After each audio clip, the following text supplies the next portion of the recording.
Hi, I'm Gabe Pollock, and welcome to Live at the Bop Stop.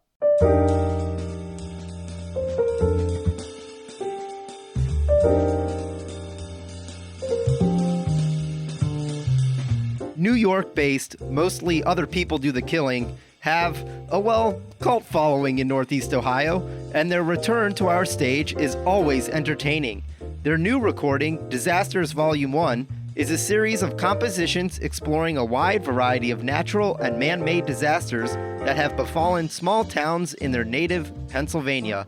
Recorded during the pandemic, Mostly Other People Do the Killing bring their unique, swinging, rollicking sense of musical fun to the proceedings, alternating between tragedy and comedy in a way that a cold Cleveland winter night demands.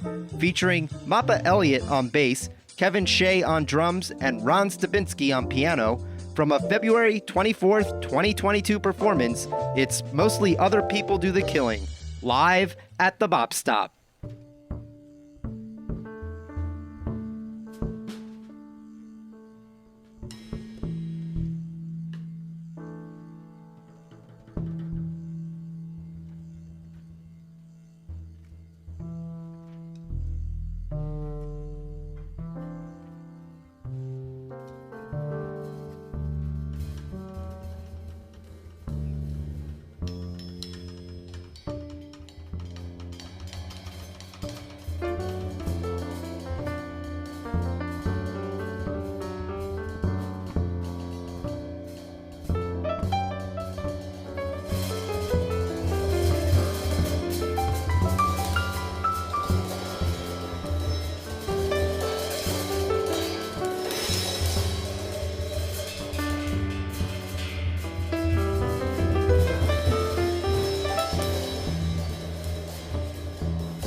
Thanks. Hey, that's Ron Stabinsky over there on the keyboard instruments. And we got Kevin Shea over here on drums and that thing. My name's Bob Elliott. For most of the people do the killing, we're playing, as Gabe said, songs from our new recording called Disasters Volume 1 that are all inspired by, named after, disasters in Pennsylvania. So that first thing that we just played, which kind of started with chaos and then ended with a song, is called 3 Mile Island. 3 Mile Island is technically not a town.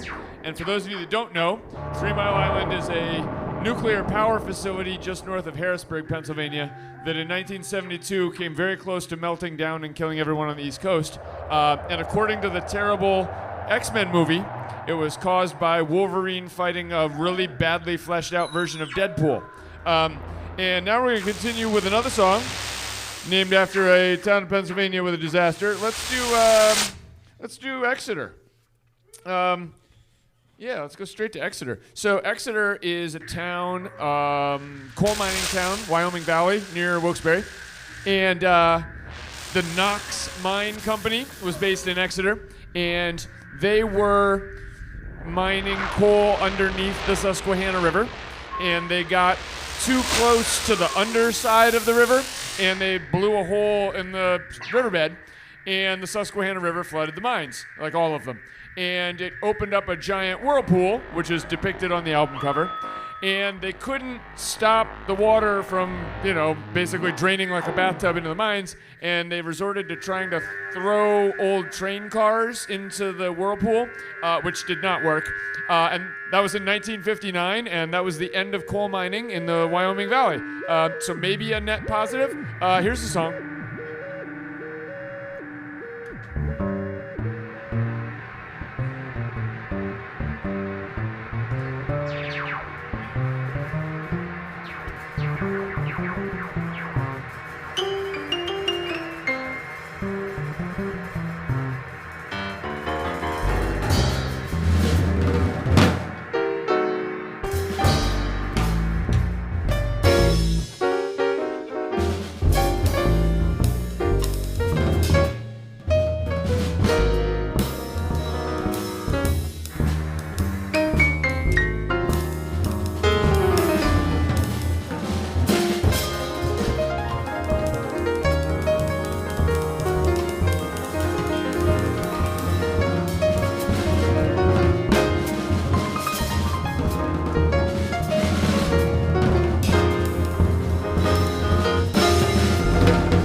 Thanks.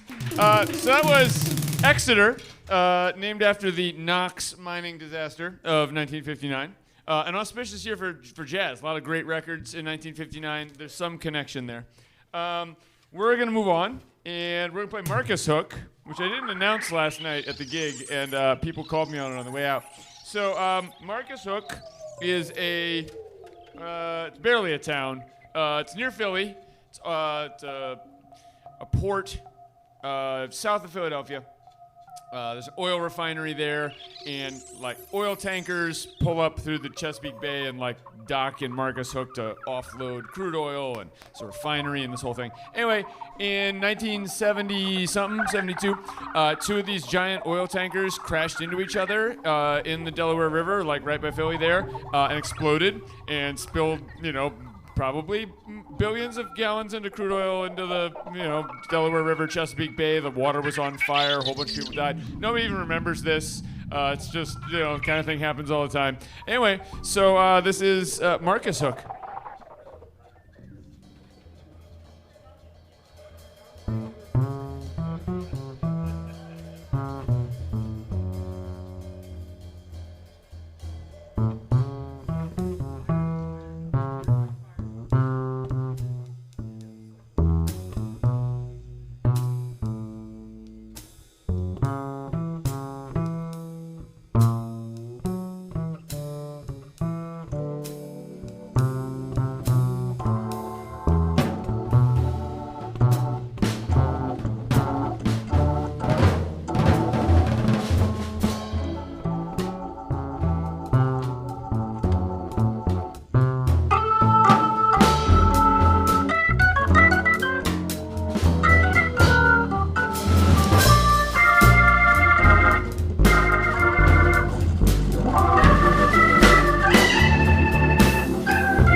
listening to Mostly Other People Do the Killing, live at the Bop Stop.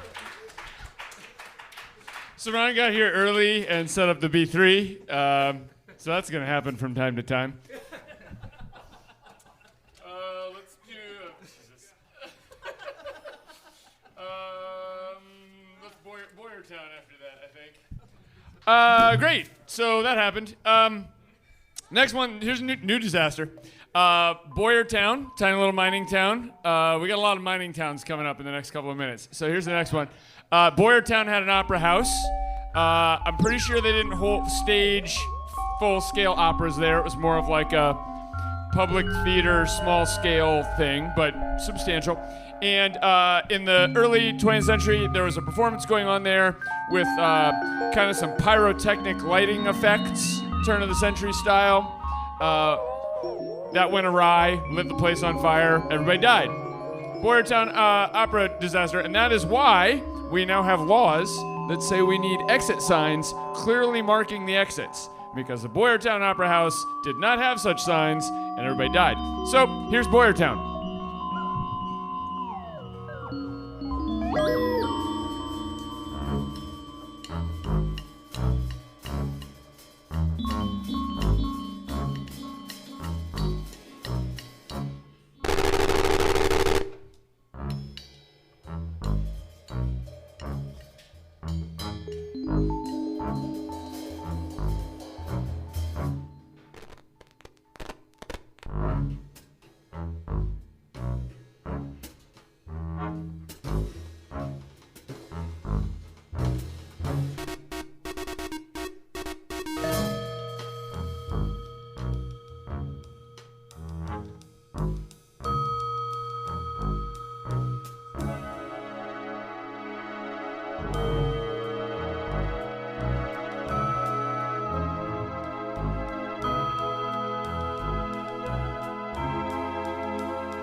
On switch. Hey. Thanks. So that was Boyertown. Kind of about. None of these are about anything. They don't have words. It doesn't matter. I could say they're called anything. Anyway, that one's called Boyertown, named after the Boyertown Opera House disaster of, I think it was 1905, but I could be wrong and conflating that with Ghostbusters.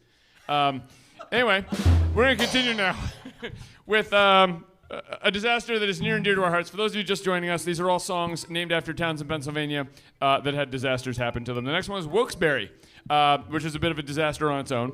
And Wilkes-Barre is near where both Ron and I grew up. And it's a small mining city. Now it's got universities and stuff. Anyway, it's on the Susquehanna River, the one that had the hole blown in it and flooded the mines. So in 1972, just before we were born, Hurricane Agnes came through the area and flooded the whole Susquehanna River watershed.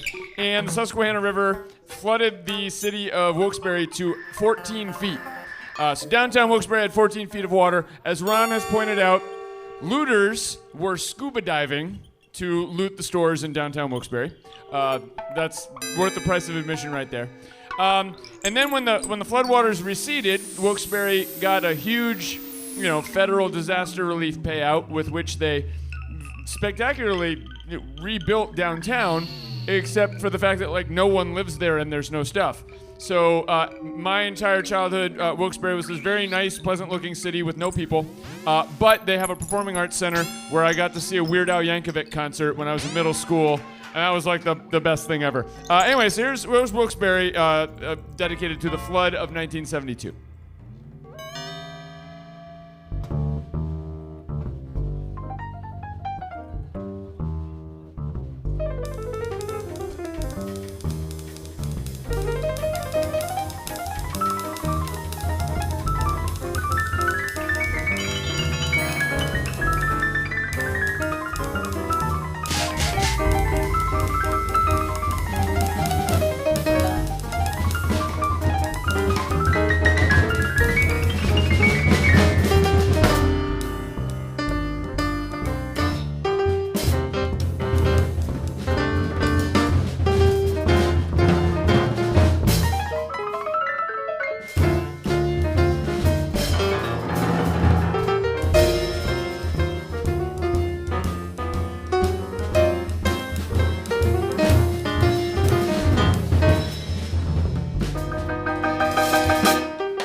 I'd like to play some organ for you. Ha ha ha.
Thank you very much.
Right, so that's Ron Struminski. That was Wilkes-Barre.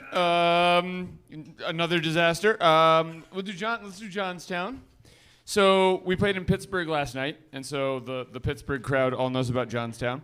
Johnstown, Pennsylvania is on, what's the river called? Chenango's the one by Binghamton, right? So it's not that. It's not the Monongahela, it's not the Allegheny. They corrected me last night, but everyone was wearing a mask. And so I know it starts with a C, and it's vaguely Native American, and I didn't even try to pronounce it then because I couldn't figure out what they were saying. So there's a river, and it probably feeds into one of the rivers that goes to Pittsburgh. That's the vibe. Anyway, so late 1800s, Gilded Age robber barons, and so Carnegie and Mellon and all of those Midwestern billionaires wanted a lake house where they could build their fancy summer houses. So they put a dam in. Do we know this river yet? I can't pronounce it. Conema? Hey, look at that. You can go. Hey, okay. So that's the river. So they put a dam on that river to make a lake, so they could build their mansions on the lake. And they didn't do a very good job building the dam. And so in the 1890s or something, the dam broke and washed away the town of Johnstown. I'm sure a lot of people died, but they rebuilt it because mansions and rich people. So they rebuilt the town, they rebuilt the dam. They're like, all right, we're going to get it right this time. So they built the dam, rebuilt the mansions. Okay, now it's maybe 30 years later. Dam breaks again, washes away the town of Johnstown, kills a whole bunch of people, whatever. Surely this can't happen 3 times. So they rebuild the dam and they rebuild the town, and the last time it was 62, I think they said. So in 1962, the dam breaks again, kills everybody, and there's still a town there. So they're overdue by about 20 years, given the historical average. So any day now, Johnstown will be washed away again, and they'll rebuild it, I guess. So this is my, sad waltz for my waltz of quiet resignation for Johnstown.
Thanks. That was Johnstown. We're going to do now everyone's favorite disaster from Pennsylvania, not just mine.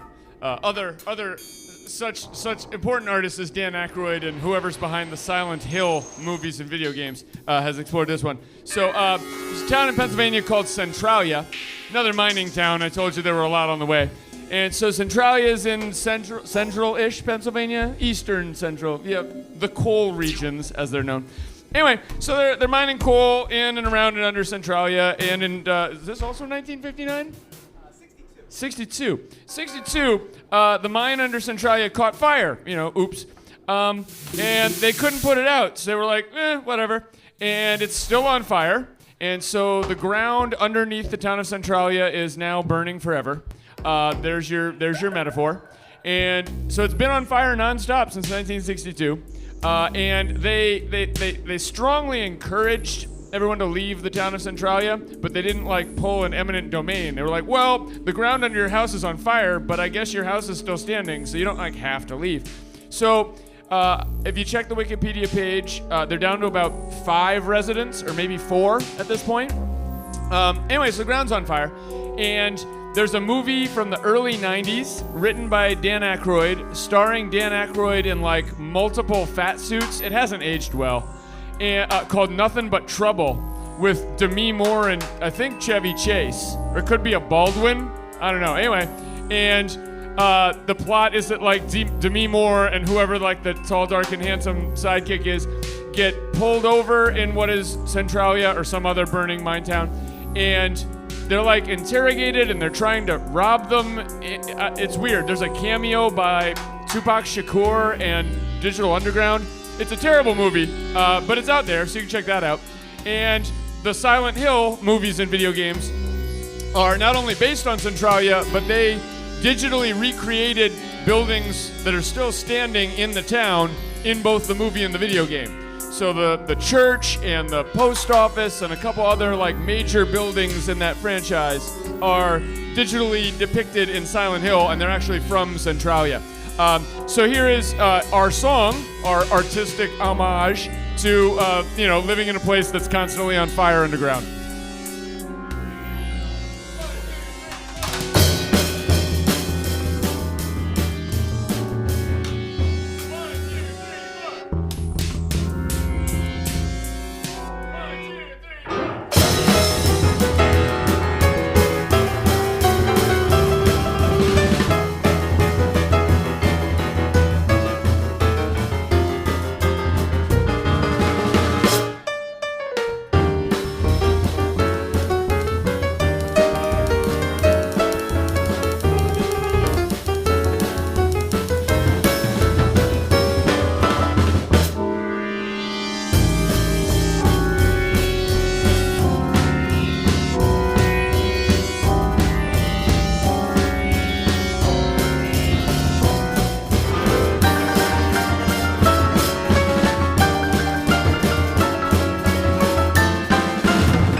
Thanks, that was the Stars and Stripes River. That was Centralia. We got one more for you. This is Dimock. So there's a documentary. Man, time's going by. COVID, it's weird. It feels like it was like, I was going to be like, oh yeah, there's a documentary last year. It's probably like 6 years ago. Anyway, called Gasland, about the fracking industry. I mean, dang, that might be a decade ago. Time's weird. Okay. Anyway, Gasland. I don't know if anyone saw it. Documentary about fracking, right? It's really bleak. Giant petrochemical companies going into mostly rural Pennsylvania and paying people off to frack. It's an interesting verb. Frack their land.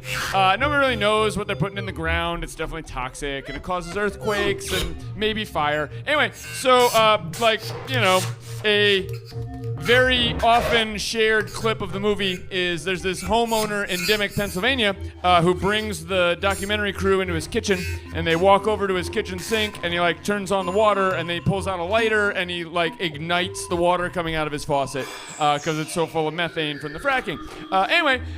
So more, fire forever, and we're all gonna die.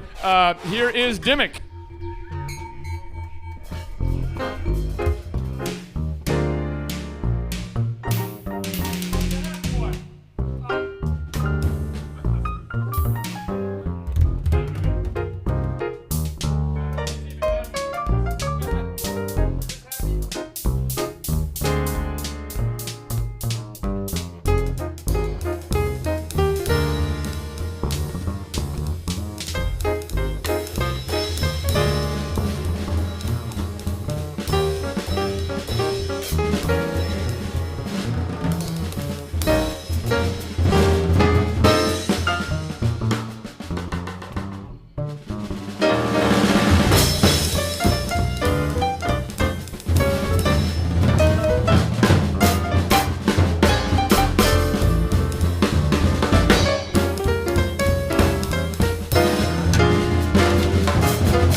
Dubinsky on that thing and those things. Kevin Shea on these machines. My name is Mop Elliott. We are Mostly Other People Do the Killing. Thank you all for coming out in Cleveland on a snowy, gross night, et cetera, et cetera. Come see lots more music here. Gabe at the Bop Stop does wonderful work. Everything here is awesome. We have, if you want more of whatever this is, we've got like tons of CDs and vinyl. You can get them super cheap. I'll be over there to answer questions about the idiocy on the recordings. Thanks a lot. Stay safe, get home safe, get through the rest of the pandemic safe. That may be the rest of our lives. All right, bye.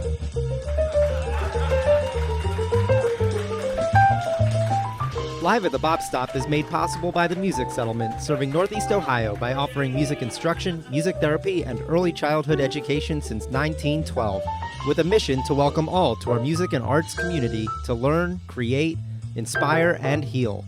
This program is recorded at the Robert Conrad Studios at the Bop Stop in Cleveland, Ohio, with additional production by Graham Rosen. Editing for WOBC and WNPA is provided by Dr. Pete Nagley, and for our podcast and other radio affiliates by Sean Gilbert and Carson Gilbert at Gilizar Media. The executive producer is Daniel Peck. For extended versions of all of our shows, our Live at the Bop Stop podcast can be found on your favorite podcast app, or visit our website at www.thebopstop.org. To reach out directly, email liveatthebopstop@gmail.com. I'm Gabe Pollock. Join me again next time, live at the Bop Stop.